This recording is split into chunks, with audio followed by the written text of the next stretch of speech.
ତମର electric office ବାଲା କଣ କଣ ପ୍ରୋବ୍ଲେମ କରିଛନ୍ତି? ଆମେ ଲାଇନ ତ ବାନ୍ଧୁ ନାହାନ୍ତି ଆଉ କାଲି ଛିଣ୍ଡି ଥିଲା ଜମା ବାନ୍ଧୁ ନାହାନ୍ତି କାଲି 3ଟା ବେଳ ଠାରୁ କଟା ହେଇଛି ନାଇଁ ଆଜି 3ଟା ଆଜି କାଲି 24 ଘଣ୍ଟା ହେଲାଣି ତମକୁ ଲାଇନ ଦଉନାହାନ୍ତି। ନାଇଁ ଲାଇନ ଦଉନାହାନ୍ତି ଲାଇନ ଦଉନାହାନ୍ତି। ନାଇଁ ଆମ ଘର ତ ଅନ୍ଧାର ଅନ୍ଧାର ଆମ ପିଲା ବି ପାଠ ପଢି ପାରୁନାହାନ୍ତି ପିଲାମାନେ ପାଠ ବି ପଢି ପାରୁନାହାନ୍ତି। ଆଉ ଆମେ କଣ କରିବୁ? ଆମେ ତ ଇଲେକ୍ଟ୍ରି ବାଲା ଆମ କଥା ବୁଝିଲେନି। ଆମର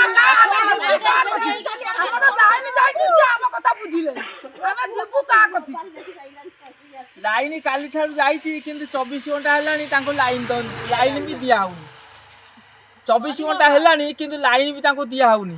24 ଘଣ୍ଟା ହେଲାଣି ଆଜି ତାଙ୍କର ଏ ମା ମାନେ ଆସିକି ଠିଆ ହେଇଛନ୍ତି। ତାଙ୍କର ଗାଁରେ ଆଜି ବୋଧେ ଲାଇନ ବି ଦଉନାହାନ୍ତି। କହିଲା ଠାରୁ ଏବେ 3ଟା ବେଳେ ଆସି ବାନ୍ଧୁଛନ୍ତି। କହିଲା ପରେ ଆସିକି ଅବିକା ଲାଇନ ବାନ୍ଧିକି ଯାଉଛନ୍ତି। 24 ଘଣ୍ଟା ପରେ ଏବେ ଲାଇନ ବାନ୍ଧୁଛନ୍ତି। ଏଇ ଆମ ଓଡ଼ିଶା ସରକାର ଏମିତି ହଇରାଣ କରୁଛନ୍ତି ସବୁ ଲୋକମାନଙ୍କୁ।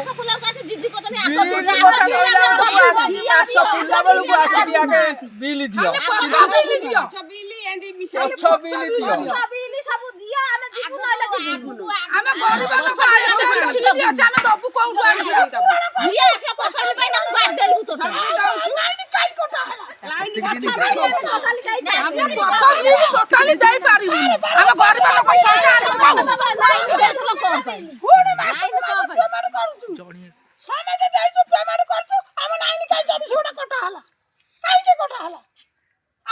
ଆମେ ପଛ ବିଲ୍ ଦବୁ ନାହିଁ। ଆପଣ ଯୋଉ ମାଗୁଛନ୍ତି ଆମେ ପଛ ବିଲ୍ ଆମେ ଦବୁ ନାହିଁ। ପଛ ବିଲ୍ ଆମେ ଆଣିବୁ କୋଉଠୁ? ଆମେ ତ ଗରିବ ଲୋକ ଖଟିଲେ ଖାଇବୁ। ସିଏ ତ ଆସିକିରି ସେତେବେଳେ ବିଲ୍ ନେଲେ ନାଇଁ। ଆଉ ଏଇ ନାକା ଆସିକି ଆମେ ପଛ ବିଲ୍ ମାଗୁଛନ୍ତି। ଆମେ ଆଣିବୁ କୋଉଠୁ? ଆମେ ଦବୁ କୋଉଠୁ? ନବୀନ ପଟ୍ଟନାୟକ କତିକି ପଳେଇ ଯାଉ ପଛ ବିଲ୍ ଆଣିବ। ସେଇ ଆମକୁ ଲାଇନ ଦେଇଥିଲା। ଆମକୁ ବିପିଏଲ ଲାଇନ ଦିଆ ହେଇଥିଲା ମାଗଣା। ଲାଇନ ଦିଆ ହେଇଥିଲା। ଅବିକା ତାଙ୍କୁ ପଛ ବିଲ୍ 5-6 ବର୍ଷ ପରେ ଅବିକା ତାଙ୍କୁ ପଛ ବିଲ୍ ମଗା ହଉଛି। ପଛ ବିଲ୍ ସେମାନେ ଦେବେ କୋଉଠୁ ଆଣିକି? ସେ ଗରିବ ଲୋକ ଦେବେ କୋଉଠୁ ଆଣିକି? ଖଟି ଖାଉଛନ୍ତି ଦେବେ କୋଉଠୁ ଆଣିକି? ପଛ ବିଲ୍ ସେଇ ସକାଶେ ଲାଇନ ସେମାନେ କରୁନାହାନ୍ତି। ଆମକୁ ହଇରାଣ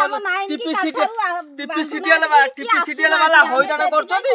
ଆମକୁ 24 ଘଣ୍ଟା ହେଲା ଲାଇନ ଦେଇନାହାନ୍ତି। ଏବେ ଲାଇନ ଦେଇକି ଗଲେ କମ୍ପ୍ଲେନ କଲାଠୁ ଅବିକା ଲାଇନ ଦେଇ ଗଲେ। ସକାଳୁ କାଲି ରାତିଠାରୁ କମ୍ପ୍ଲେନ କରୁଛୁ ଦଉନାହାନ୍ତି। ଏବେ କମ୍ପ୍ଲେନ ଦେଲାଠୁ ଏବେ ଲାଇନ ଦେଇକି ଗଲେ ଟିପିସିଟିଏଲ ବାଲା। ଏ ଟିପିସିଟିଏଲ ବାଲାକୁ ଜଲ୍ଦି ହଟାଅ। ଆମକୁ ରଖ।